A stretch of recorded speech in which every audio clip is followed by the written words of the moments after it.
Olá pessoal, bem-vindos à plataforma de webinars do Embarcados. Hoje trazemos aí uma palestra sobre ChatGPT. A nova ferramenta de inteligência artificial pode ameaçar ou turbinar a sua carreira. Ela será apresentada pelo Ricardo Tafas, que é desenvolvedor e gestor, e ele preparou essa apresentação, baseado na experiência dele e focando, em carreira. Então ele vem falar para vocês o que isso significa, essas novas ferramentas de inteligência artificial que podem ajudar o dia a dia do desenvolvedor. O Tafas já rolou alguns webinars sobre carreira. Eles estão disponíveis no Embarcados, tá, pessoal? Então, esse webinar aqui é aquele webinar que acontece todo ano, E ele vai debater pontos importantes durante esse webinar, sobre essas novas tecnologias. Quais são os benefícios, e se abraçar uma novidade como essa aumenta ou não a produtividade de forma significativa. Ele vai explicar para vocês se isso também pode ser uma ameaça, para vocês aí na sua carreira. E você, claro, muita gente aqui que está conectado, com certeza já utilizou essa ferramenta, Para você que não sabe o que é ChatGPT, o Tafas vai dar uma passada também sobre isso. Então, vamos nessa. Pessoal, deixa eu falar aqui para vocês. Então, a gente está ao vivo aqui, muita gente conectada. Obrigado a todos por estarem aqui na sala de webinar conosco, tá? Boa noite, pessoal. Deixem as suas perguntas, para o Tafas sobre ChatGPT durante a apresentação, viu, pessoal? Esse webinar é um oferecimento da Mouser Electronics, tá? A Mouser Electronics que patrocina aqui diversos dos nossas ações, dos eventos, dos textos do Embarcados também. Ela está sempre conosco aqui promovendo conteúdo técnico. E a Mouser Electronics, tem atendimento aqui no Brasil, brasil@mouser.com em português. Vocês podem falar direto com eles também. E aí, se tiver alguma dúvida com relação à sua lista de materiais, sempre estão à disposição. Tá bom, pessoal? Então, é isso aí. Pessoal, eu vou, então, dar a palavra aqui para o Tafas. O Tafas, que é engenheiro eletricista pela Universidade Federal do Rio Grande do Sul, com ênfase em sistemas digitais e mestre em engenharia elétrica pela PUC, em gestão de sistemas de telecomunicação. Ele tem mais de 10 anos de experiência na gestão de P&D, de time de engenharia, e mais de 13 anos no desenvolvimento de sistemas embarcados. Ele também escreve para o repositório, ele escreveu um livro comigo, escreveu um livro também sobre carreira. Ele é uma pessoa que se dedica também bastante aí aos assuntos junto com a comunidade. Ele se dispôs a vir aqui, e apresentar esse webinar para a gente. Então, vamos lá. Agora é com o Tafas. Vamos nessa.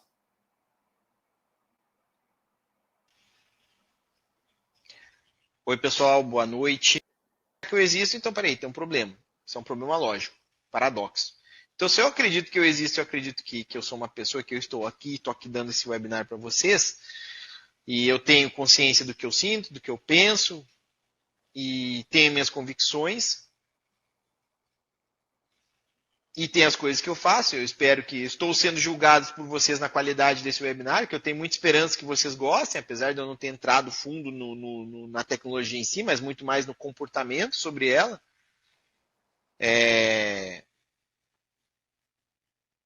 Então, define como eu particularmente vou, eu espero eu me relacionar com essas coisas. Para fechar,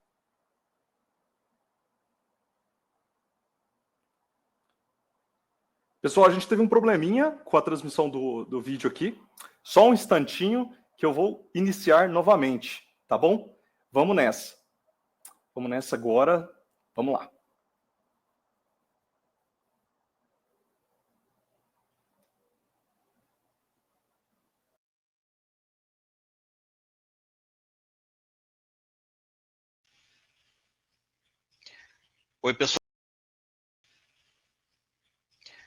Oi, pessoal, boa noite.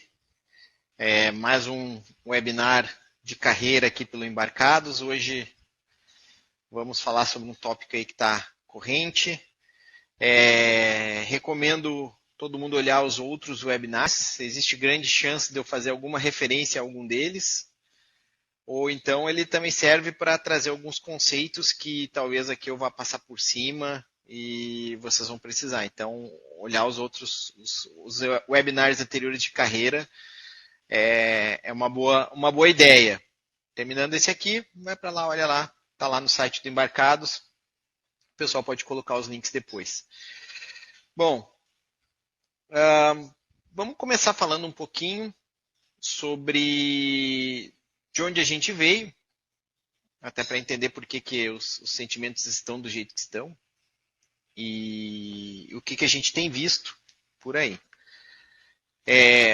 Então, é bom falar de onde a gente veio e o que a gente está vendo. Então, vemos um cenário de pandemia, com bastante incerteza, bastante pressão psicológica. Eu até comentei sobre isso no webinar anterior, em que a gente foi uma pressão muito grande de todo mundo, bastante incerteza, como é que o mercado ia se comportar.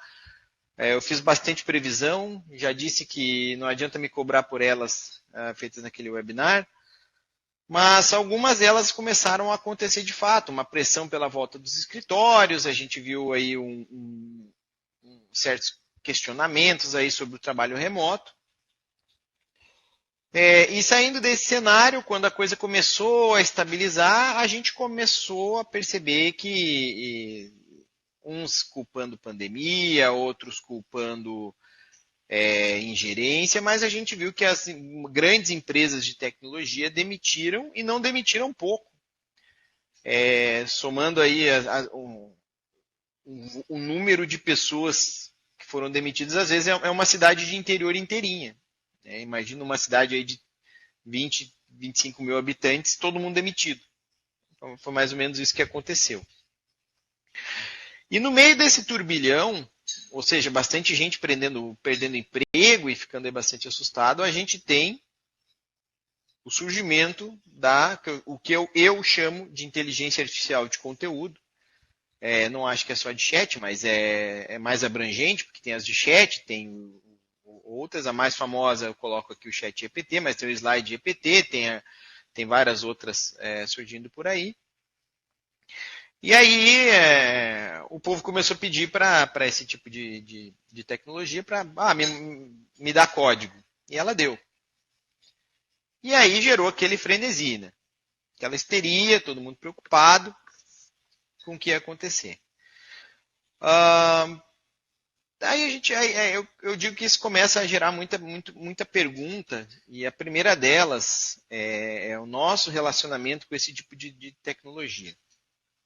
Eu lembro uma vez estar numa palestra do Steve Wozniak, o próprio, e que ele dizia assim, o que a gente quer, na verdade, é uma tecnologia de inteligência artificial que cuide do jeito que a gente se alimenta, que cuide do nosso comportamento, que nos ajude a atingir os nossos objetivos. Em resumo, a gente quer, o termo que ele usou foi petted, a gente quer ser animal de estimação de uma inteligência artificial, a gente quer que ela nos paternalize, digamos assim, ou maternalize, que ela tome conta da gente. Então a gente tem essa tendência de delegar responsabilidade para a inteligência artificial, ela merecendo ou não, e esse é um ponto muito importante. E aí a gente tem bastante coisa de filme, literatura, em termos de termos culturais, bastante coisa nesse sentido. Tem lá o Exterminador do Futuro, a inteligência artificial que toma conta do ser humano, tem o Homem Bicentenário, que é a inteligência artificial que se torna humano. Então a gente é um tema que ele não é de hoje, que a gente tem essa coisa, essa dúvida, esse anseio com relação à inteligência artificial. Então, a gente tem uma certa expectativa já formada, independente da qualidade desse tipo de produto ou tecnologia. Então, já vem de muito tempo, não é de hoje. Então, sempre teve esse receio. Eu acho que é do próprio Steve Wozniak, que é a frase também, que não acredite num computador que você não possa jogar por uma janela, uma coisa assim. E eu lembro de um colega meu de trabalho que tinha a frase dele assim, se você não pode bater o seu computador no xadrez, tente taekwondo. Aí a gente vê lá a Boston Dynamics lá com aqueles robôs lá, fazendo aquele tipo de pirueta, dando cambalhota e tudo mais, daqui a pouco nem taekwondo mais, né? Então, a gente já tem uma expectativa. Então, a gente já está com um bias ali. Nós não fazemos análises isentas, a gente já tem uma bagagem. E aí isso gera o nervosismo. E aí eu talvez até vai queimar um pouco a largada aqui, já vou responder, mas eu corro risco de perder emprego? Não, não corro risco de perder emprego. Vai acabar o trabalho de programador? Não, não vai acabar o trabalho de programador. Já teve um monte de tecnologia que acabou o trabalho de programador. A gente vai discutir um pouco isso. E os programadores estão cada vez mais ocupados. Acabaram-se os autores? Olha, se tem muito mais necessidade de autores hoje do que tinha, por exemplo, sei lá, 100 anos. Tinha 2 escritores, Academia Brasileira de Letras era um negócio pequenininho. Questão das escolas, vão sumir as escolas. Olha, a gente já teve 1 milhão de tecnologias que acabar com as escolas, que acabar com os professores, e está tudo aí ainda aí. Então, eu diria que a gente sofre bastante aí de um nervosismo que não é muito atribuído a esta tecnologia em si, mas sim a um histórico, uma bagagem que a gente trouxe e que acaba aí assustando um pouco, porque tecnologia que surpreende, se a inovação é de verdade, ela tem impacto, ela surpreende, ela acaba gerando aí esse tipo de sentimento. Então, respondido aqui, queimando a largada, respondido, não, ninguém está em perigo. Vamos desenvolver mais, vamos elaborar essa ideia. Inteligência artificial, ela está mexendo hoje em dia e sempre mexeu, como disse, isso é de muito, com filosofia, mexe com economia, questão dos empregos. Filosofia é aquela história, aquela velho dilema, a inteligência artificial passou a ter sem ciência e ela autopercepção, então aí eu não posso mais tratá-la como uma coisa. O tema do homem bicentenário. Obviamente começa a mexer com questões políticas, é uma tecnologia que pode ser usada para eventualmente até mudar fronteiras e tudo mais, então acaba envolvendo política não só interna como externa, e obviamente é uma questão de tecnologia. Então, como são temas muito complexos, e aqui a gente não vai conseguir abordar tudo isso, vamos só dar uma pincelada, passar rapidamente por algumas coisas, para fundamentar um pouco mais e utilizar um pouco mais de conhecimento para não sofrer e poder utilizar o melhor desse tipo de tecnologia. Já antecipo, eu não vou falar dessa ferramenta em si ou de nenhuma outra, muito mais como se portar com elas, e também não vou discorrer praticamente nada sobre como utilizar ela para você ser o melhor programador da empresa. Não é nosso foco aqui hoje. Nosso foco aqui hoje é posicionar para que esse posicionamento permita com que vocês tomem decisões. Se vai ser importante, não vai ser importante, vai vir, não vai vir. Por exemplo, quem investiu todas as suas fichas no metaverso. Então, aliás, metaverso, para quem, só um parênteses aqui, para quem lembra do Second Life, eu olhei e disse, nossa, é o Second Life surgido da tumba. Então, as tecnologias vêm e vão. Fica essa... Então pode ser que essa também venha, ninguém vê muito valor. Diz, olha, eu prefiro muito mais, a resposta dele, a qualidade é ruim, prefiro muito mais continuar buscando o Google. Vai saber. Bom, para a gente conseguir posicionar isso, eu preciso revisitar alguns conceitos. Então, primeiro, vamos para o conceito de trabalho. Trabalho, a palavra origina do latim da palavra tripalho, que significa castigo. Então, trabalho significa castigo. E se tem uma coisa que às vezes eu fico um pouco, não é preocupado, mas eu diria um pouco apreensivo, quando as pessoas começam a achar que elas têm que se divertir no trabalho, o tempo inteiro. Que o trabalho tem que ser 100% prazeroso. Que é possível o trabalho ser agradável? Sim, agradável sim, mas prazeroso?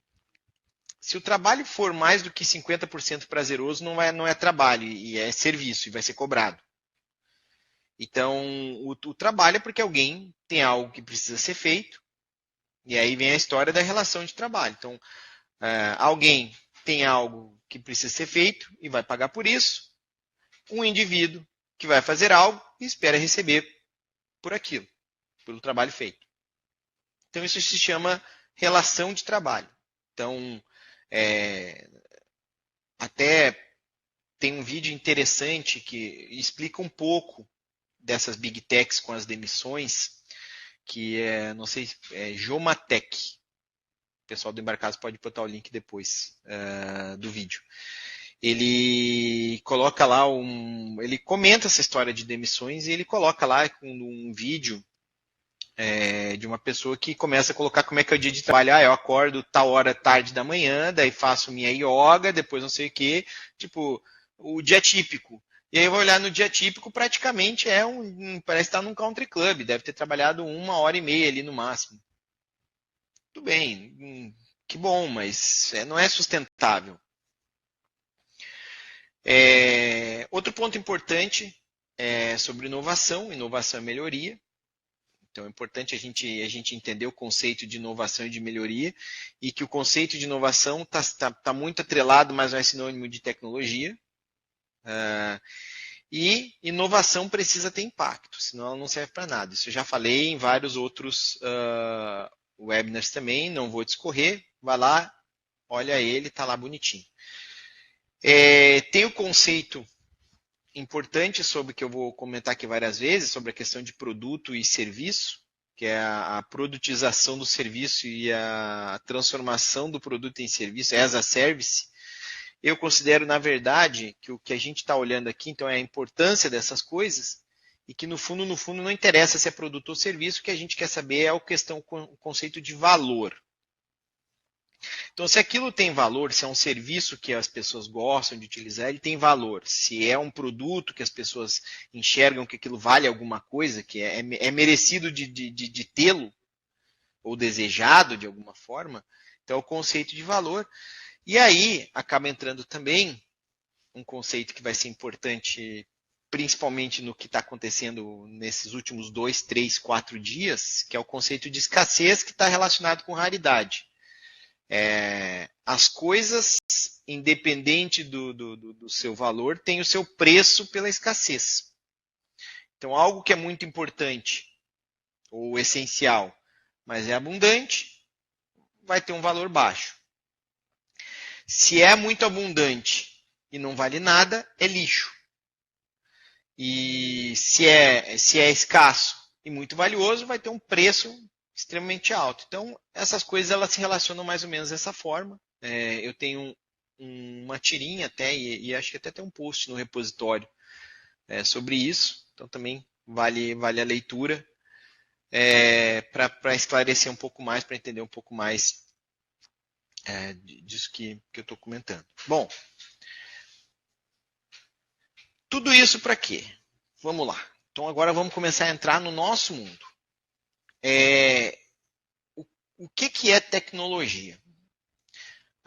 O povo confunde, a gente confunde, todo mundo confunde tecnologia com conhecimento. Então, tecnologia é a aplicação do conhecimento. Então, saber utilizar um princípio físico, saber utilizar um determinado componente ou elemento químico ou coisa parecida, isso é tecnologia. O que é desenvolvimento? É o ato de aplicar tecnologia.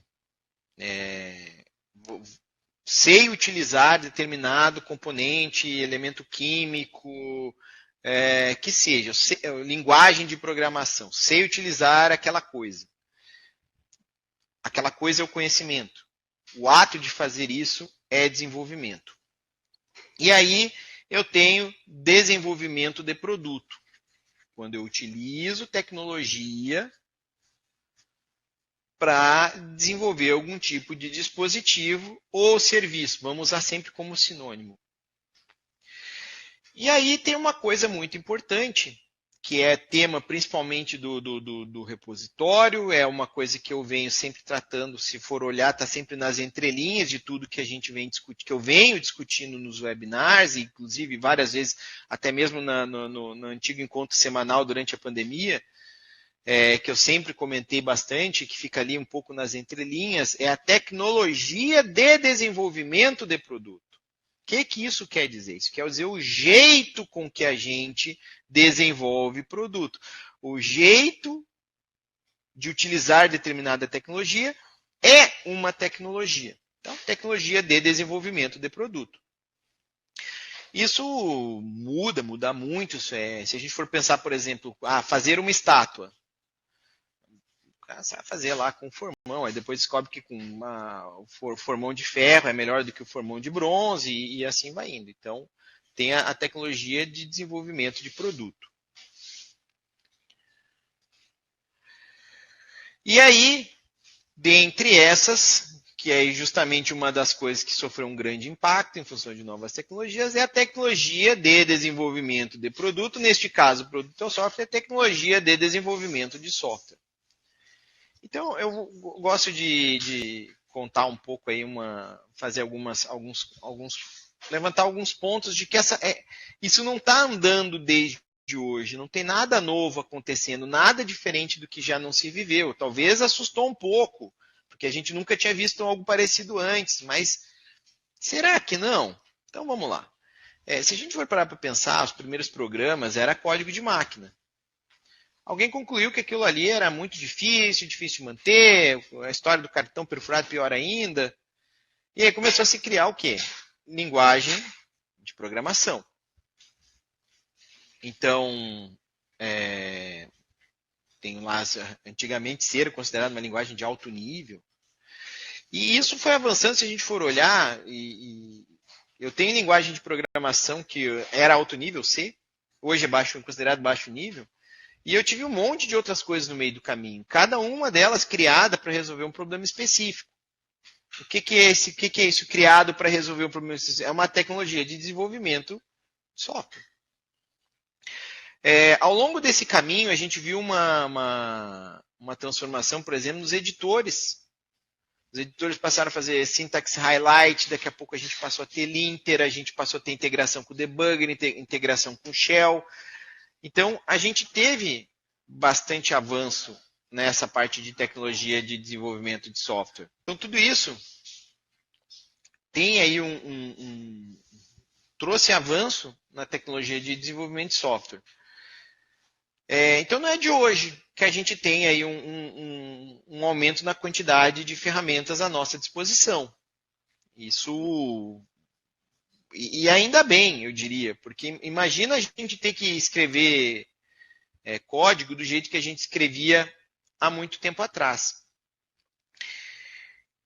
E toda tecnologia que surge, ela sempre vem com aquele estigma que vai acabar com o mundo. E a ideia, na verdade, já está até um pouco antiga. Eu comentei no começo aqui desse webinar que eu disse, sempre estão matando. Então, eu lembro quando surgiu a gente começou a se falar de software open source, vai acabar com os empregos dos desenvolvedores de software, que agora todo software vai estar pronto e ninguém vai mais pagar por isso, porque não vai ter escassez, vai ser abundante demais, vai ter muito software disponível. E se a gente for olhar, tem companhias inteiras se montaram em cima de software aberto. A própria Linux Foundation, temos a IBM, tem unidades de negócio em cima de software aberto, e os programadores acabaram mais ocupados.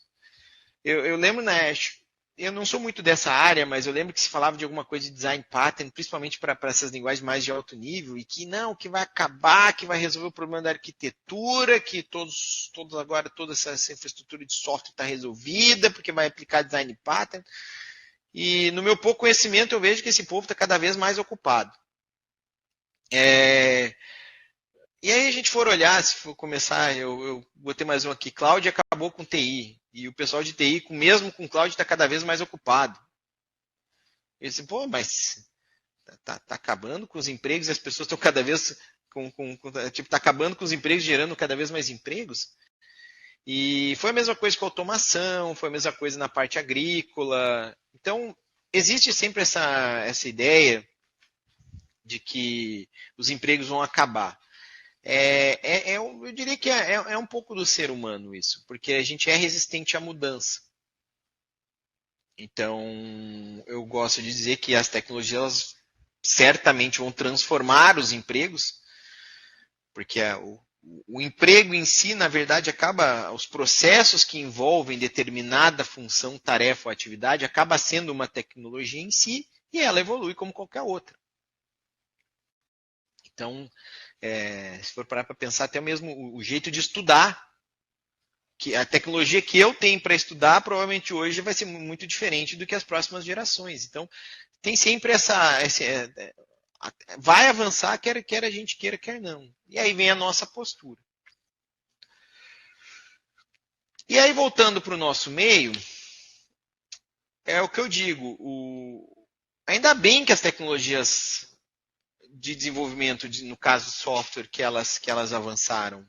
Porque imagina a gente utilizar as coisas do jeito que sempre utilizou, com as ferramentas que sempre teve. Imagina ainda todo mundo baseado em DOS ou no Linux kernel 2.2.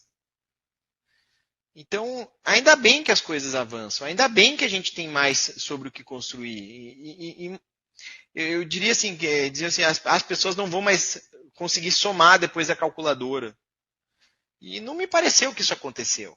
Tem gente que não vai saber somar com calculadora, sem calculadora, com supercomputador, não vai entender matemática nunca. Tem gente que não tem cérebro para isso, ponto. Eu li uma vez um artigo que dizia que algumas pessoas não têm no seu cérebro a parte que entende ponteiros. Então, esse tipo de coisa existe.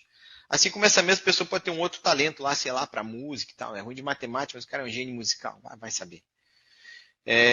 Mas a complexidade das coisas ela aumentou e ela vem aumentando. Então, imagina um celular do boot ao app, usando C limpo, from scratch. O tempo, a energia, a quantidade de pessoas, muito provavelmente ia morrer na possibilidade. Na viabilidade. É possível, mas não é viável. Então, é aquela história, né? Consigo pegar e empilhar um monte de caixa de papelão até chegar no topo de um prédio? Olha, existia uma certa possibilidade, talvez fazer um arranjo de caixa, tal, que elas não vão se amassar e tal, mas assim, não é viável. Então, acaba que a complexidade das coisas aumentou muito. E isso força com que a gente tenha ferramentas melhores. Antigamente, um desenvolvedor que lidava com alguns milhares de linhas de código, hoje a gente tem, às vezes, o mesmo desenvolvedor já na casa das centenas de milhares. E o cara consegue se achar lá, uma coisa que seria impossível uns anos atrás. Por quê? Porque a gente aprendeu a desenvolver software, modularizar, se vai usar, pode ser, talvez vai trabalhar orientado a objetos, que é o conceito de API, conceito de camada, de abstração, tudo mais. Por quê? Porque a tecnologia de desenvolvimento de software, por sorte, aumentou. E as ferramentas, ainda bem que acompanharam. Muito ruim, por exemplo, quando a gente utiliza um debugger e ele não consegue entender, tipo, não consigo fazer um passo a passo, por exemplo, porque ele não consegue interpretar determinado código, coisa parecida, fica ruim, então acaba não me servindo tanto. Então a tecnologia, a ferramenta tem que avançar junto. Então, as coisas naturalmente têm aumentado de complexidade. E se for parar para pensar, a ciência mesmo, no estado da arte, lá os caras estão descobrindo novas partículas e tudo mais. É extremamente complexo esse tipo de coisa. E essa complexidade crescente não está em mim de que vai parar. Se a gente for pensar, por exemplo, olha coisa engraçada, a era dos grandes inventores hoje ela já não é mais tão possível, porque é muito difícil uma pessoa, veja, com o aumento das ferramentas, com tanto de ferramentas que se tem, eu não consigo ainda ter um grande inventor, o cara inventou sozinho. Entendeu? Tipo, tá cada vez mais escasso esse tipo de evento. Normalmente é uma massa grande de pessoas. Então, por quê? Porque as coisas estão cada vez mais complexas. Por sorte, a gente vai tendo cada vez mais ferramentas para nos ajudar nisso.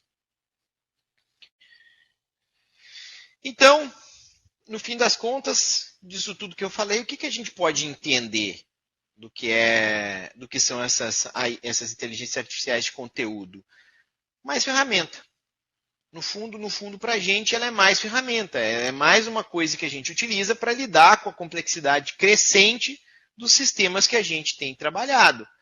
Então, para quem estava aí muito assustado, apavorado ou em pânico, eu diria que não. Venha ser mais uma ferramenta. Vai ser boa ou vai ser ruim? Não sei. Vamos precisar de dado. Às vezes a pessoa fica tão dependente daquele negócio que no fim das contas ela acaba não conseguindo entender o que aquele negócio está fazendo. E aí não vai adiantar nada. Outra, vai substituir alguém com conhecimento mínimo? Não sei. Provavelmente não. Pelo menos não no futuro palpável, tangível. Mas hoje, o que a gente pode dizer é que é mais uma ferramenta. Legal. Mais uma ferramenta e técnica. Técnica de fazer as coisas. Então, por exemplo, o que eu enxergo, assim, tipo, gritou para mim, que o pair programming, do jeito que era, ele foi para o vinagre. Eu não vou mais precisar fazer um pair programming. Já tem lá o GitHub Copilot, por exemplo, que já era basicamente isso. Eu passo a ter um companion. Eu não começo mais um código do zero. Eu posso pedir para a inteligência, me dá um código que faz tal coisa. Ele vai te dar lá um framework, lá vai te dar vai te cuspir alguma coisa lá que você pode usar como princípio, pode utilizar como começo do seu trabalho. Então, a partir dali, depois você vai ajustando, vai customizando, tudo mais. Substitui. O linter eu acho engraçado. O linter é aquele seu amigo que está olhando você programar e o sujeito fica comentando, tipo, você não está nem preocupado com a sintaxe, ele fica incomodando que você tem os pontos e vírgula que você errou. Então, linter é uma coisa engraçada. Então, para mim, ele parece mais com isso. Isso a gente também é um tipo de coisa que eu acho que talvez vai ganhar aí um layer de inteligência artificial, principalmente baseado em conteúdo, né? Talvez dictionary checking um pouco mais esperto, não sei, talvez alguma coisa nesse sentido. Então eu vejo que isso é mais uma ferramenta que a gente vai ter à nossa disposição para lidar com essa crescente complexidade. E aí aqui vai uma grande dica, né? Vai ter vantagem competitiva quem conseguir adaptar o processo atual a essa nova ferramenta. Então é aquela velha história, né? Quem aprendeu a usar o transistor e pulou fora da válvula e adaptou os produtos existentes foi feliz. Então tá aí a grande dica. Nesse novo cenário, quem conseguir entender e adaptar um processo para essa nova ferramenta, beleza. Passa aí a ter boas ideias, passa a ter um diferencial competitivo, passa a ter aí uma medalhinha para usar no peito porque conseguiu resolver um problema da empresa, ou melhorar um processo, ou reduzir um custo, alguma coisa parecida. Então é isso aí que eu acho que é aqui que eu acho que deve investir. Talvez até mais do que entender de como usar a ferramenta propriamente dita, né? Talvez o primeiro motivo, aquela velha história, né? Por quê? Start with why. Por quê? Se eu souber por quê, fica fácil depois de entender como é que eu aplico determinada ferramenta. E aí uma pergunta que, quando eu converso esse tema, sempre que eu comento essas coisas que eu acabei de comentar aqui, eu recebo, tá, mas se não são, quem que está em perigo, então? Quem é que vai se tornar, quem que vai ficar obsoleto?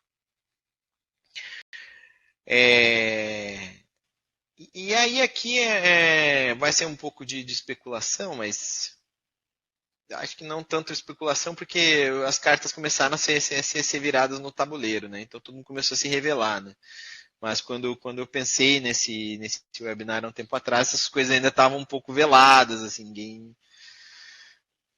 Bom, eu considero que está com... Bom, primeiro, deixa eu ler aqui para vocês. Para mim, a inteligência artificial de conteúdo virou paleta mexicana das Big Techs, né? Todo mundo entrou na onda e ninguém sabe muito bem o que vai fazer.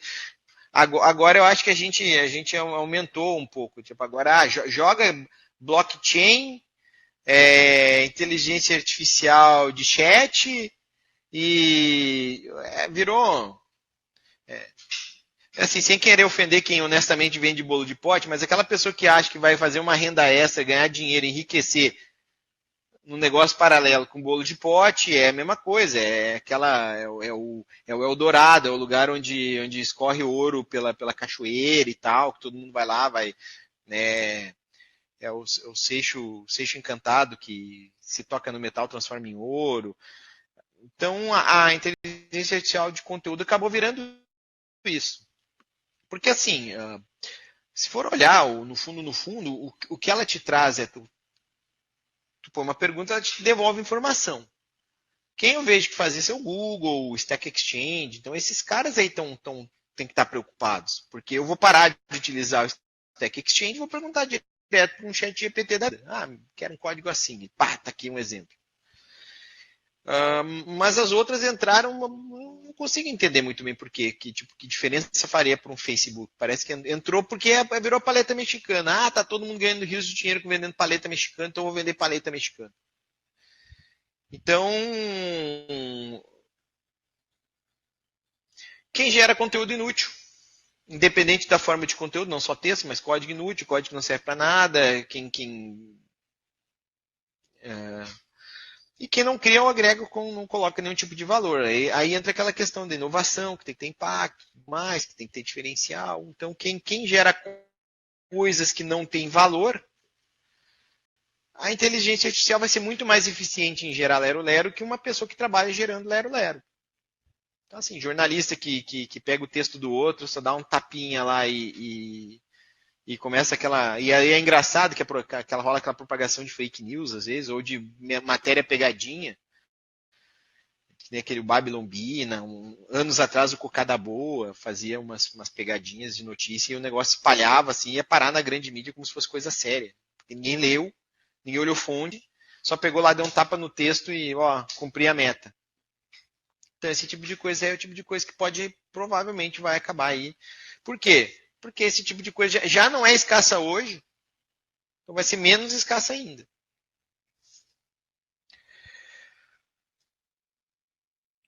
Pergunta aqui, eu falei muito de desenvolvimento de software, porque a gente ainda não. Eu pelo menos fiz alguns testes para ver se ele sabia alguma coisa de hardware, ele não conseguiu fazer nada do que eu pedi. Mas eu acho um pouco de ingenuidade achar que o desenvolvimento de hardware não passa por esse tipo de coisa. E que não vai ter um ganho de ferramenta. Eu lembro quando começou a surgir simulações e tudo mais, e Spice, então a gente já tem o jeito de desenvolver hardware também, a tecnologia de desenvolvimento de hardware vem se transformando. Não é uma coisa que está estática, parada, e que não avança. Não, ela avança. Começou, era prancheta, aí veio CAD, aí veio simulação, aí vem a prototipação rápida. Então, assim, bom, todo mundo conhece, sabe que eu gosto de FPGA, surgiu por isso, mudou o jeito de se fazer chip. Antes de fazer o chip era aquela loteria. Então, vamos testar na FPGA, ver se a lógica do negócio funciona. Então, o desenvolvimento de hardware, de chip, também vai passar por isso. Qual tipo de ferramenta vai ter? Olha, se eu tivesse essa resposta, eu estava ganhando dinheiro. Estava já lançando o hardware GPT. Então, assim, provavelmente vai vir alguma coisa, ou coisa do tipo. Não sei, talvez, depende muito da complexidade do dispositivo, talvez seja algo incremental, a gente não sabe, mas achar que não vai ter no projeto de hardware algum tipo de mudança de paradigma, eu já não sei. Talvez a questão de perguntar coisas para uma inteligência artificial treinada no datasheet dos dispositivos, talvez ela consiga te trazer uma informação qual é a função do registrador tal, ou então qual é a função do pino tal, ela vai lá e te responde. Então, assim, a gente vai ter esse tipo de mudança. No projeto em si, ali, da captura de esquemático, não sei. Talvez já tenha até uma coisa eu não saiba, talvez aqui estou pecando pela ignorância. Mas é muita ingenuidade achar que não vai ter coisa parecida por lá também. E aí, beleza.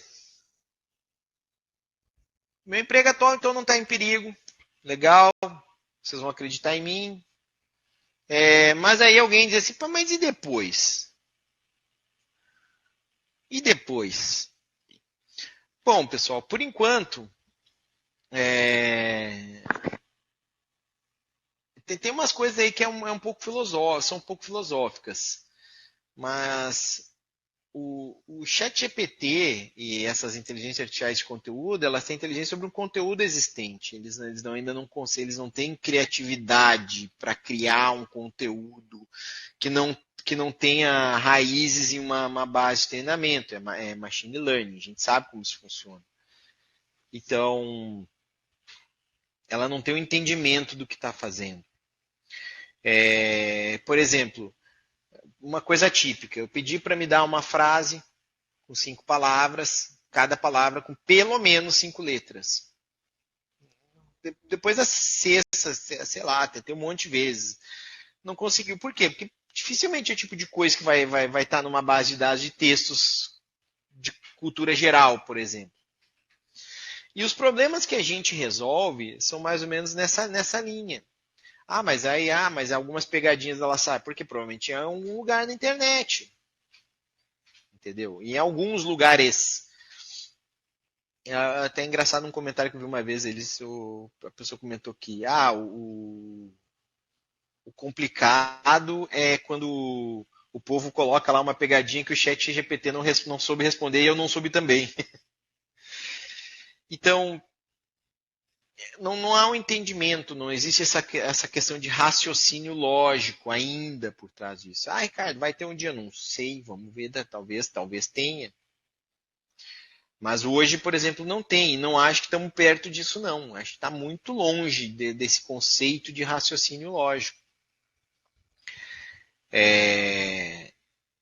Questão de entender, essa questão de entendimento, ela também é um pouco mais profunda. Porque a gente ainda não sabe. Existe um ponto, que existem pontos um pouco filosóficos aí envolvidos. Chegar em um deles, que é o mais importante para mim, que eu acho que deve determinar se é a régua geral pelas quais vocês traçam as linhas em função dessas coisas. Então, mas isso é um pouco filosófico, essa questão de entendimento. Que é justamente quem garante que um dia a inteligência artificial não vai fazer tudo. E aí eu pergunto para eles, mas quem me garante que vocês não são inteligência artificial já? Sei lá a gente não tem histórico a gente tem ali um monte de fóssil, mas a gente não sabe como as coisas eram. Vai que a gente foi a inteligência artificial que na verdade se rebelou contra os dinossauros, foi lá, catou um cometa e jogou na Terra. Zoeira à parte, óbvio, não foi isso, zoeira à parte, quem me garante? Porque as memórias que a gente tem pode armazenar. Conteúdo que pode ser armazenável. Está armazenado no nosso cérebro de alguma forma. A gente tem lá algumas noções e tal, mas não tem certeza ainda. Mas a gente sabe que memória é um armazenamento.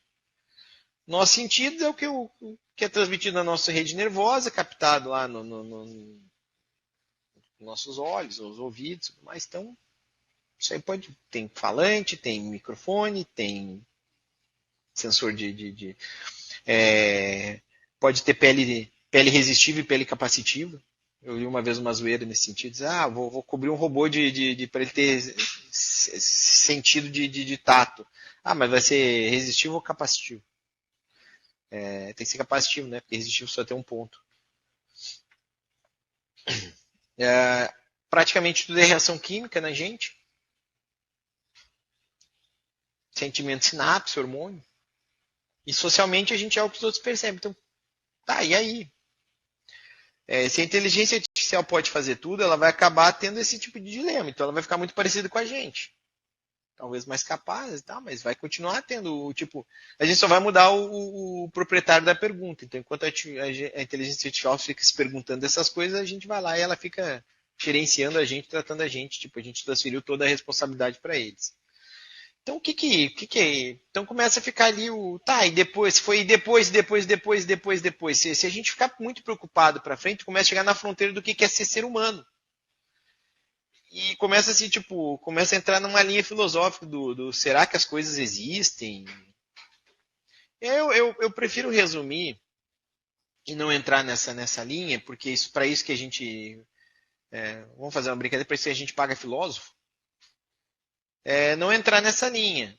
Então eu resumo que a gente é o que a gente acredita e o que a gente faz. Ponto. E aí, fechando aqui o assunto, se a gente é o que a gente acredita e o que a gente faz, isso, de certa forma, vai impactar como a gente reage a essas tecnologias. Então, a gente vai ter que decidir o que a gente acredita sobre elas, quais potenciais que a gente enxerga ou não enxerga, e o que a gente vai fazer com ela. Então, eu acho engraçado que muitas vezes, pegando esse conceito básico do o que define alguém, que para mim isso aqui é um dos princípios que eu tenho, eu sou o que eu acredito, porque se eu não acreditar que eu existo, então aí, ó, descartes para quem quer ler, o princípio do método, o discurso do método. Se eu não acreditar que eu existo, então peraí, tem um problema. Isso é um problema lógico, paradoxo. Então, se eu acredito que eu existo, eu acredito que eu sou uma pessoa, que eu estou aqui dando esse webinar para vocês, e eu tenho consciência do que eu sinto, do que eu penso, e tenho minhas convicções, e tem as coisas que eu faço. Eu espero que estou sendo julgado por vocês na qualidade desse webinar, que eu tenho muita esperança que vocês gostem, apesar de eu não ter entrado fundo na tecnologia em si, mas muito mais no comportamento sobre ela.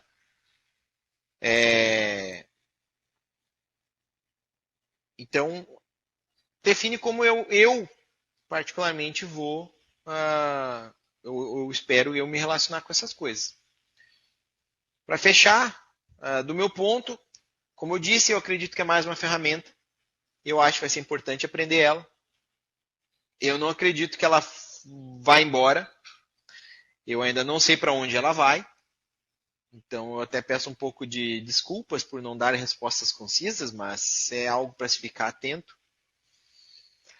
E definitivamente vai mudar o jeito com que a gente trabalha, porque foi um avanço considerável na tecnologia de desenvolvimento de software. Talvez se crie novas linguagens de programação que sejam mais fáceis para esse tipo de ferramenta entender e trabalhar. É mais uma possibilidade. Só para citar o exemplo, os jogadores, os mestres de xadrez descobriram, por exemplo, como o jeito de jogar contra um ser humano é diferente do jeito de jogar contra a máquina. Então, para ganhar da máquina não dava para jogar do mesmo jeito que jogava contra o humano. Tinha jeito de ganhar da máquina. Aí uma hora os caras vão lá, mudam o algoritmo, a máquina passa a entender aquele jeito, vai lá, alguém descobre um outro jeito, que jogando daquele jeito a máquina perde. Então tem um jeito, às vezes, nessas inteligências artificiais, tem jeitos em que tu tem que lidar com ela para ela conseguir, para extrair o melhor dela. Nesse caso é o contrário, tu quer extrair o pior dela, tu quer extrair onde ela é falha. Mas se a gente quer extrair onde ela é mais positiva, talvez algumas coisas tenham que mudar. Eu não sei. Então a gente tem que estar com eu diria, o espírito preparado para receber esse tipo de novidade. Então é isso, pessoal. Espero que vocês tenham gostado. Espero que tenha acalmado um pouco vocês, tenha trazido uma visão muito mais de perspectiva positiva, de que não é nada de outro mundo, de que a gente já não sabe lidar, muito pelo contrário. Eu espero que vocês passem a olhar isso além do hype e, principalmente, como empregar esse tipo de coisa, esse tipo de tecnologia, no que vocês fazem hoje. Porque é aí que vai estar o diferencial. Se for olhar os gurus de LinkedIn, todos eles estão focando nisso, porque é aí que está o valor. E aí, obviamente, se vocês fizerem isso, no trabalho de vocês podem colher frutos disso. Mais uma vez, obrigado, uma boa noite e até um próximo webinar.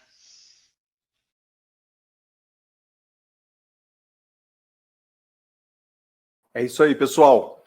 Esse foi o webinar de fevereiro aqui do Embarcados. Para quem está aqui pela primeira vez, pessoal, o Embarcados sempre traz conteúdos técnicos para vocês, tá? Nós fizemos, inclusive, uma pesquisa aqui durante esse webinar de temas que já foram discutidos durante esses webinars, como, por exemplo, firmware, hardware, Linux embarcado, né? prototipação, trabalho com placas de desenvolvimento, mais demos, né? E obrigado a todos por terem respondido essa breve pesquisa aí que a gente fez, tá, pessoal? Então a gente agradece aqui em nome da Mouse Electronics por vocês estarem aqui conectados com a gente, né, nessa noite. Eu gostaria também de dizer que todas as perguntas que foram feitas serão respondidas pelo Ricardo Tafas em um dos nossos cafés com embarcado. Nós temos um programa toda quarta-feira às 5 horas da tarde, chamado Café com Embarcados, que a gente traz um convidado, tá?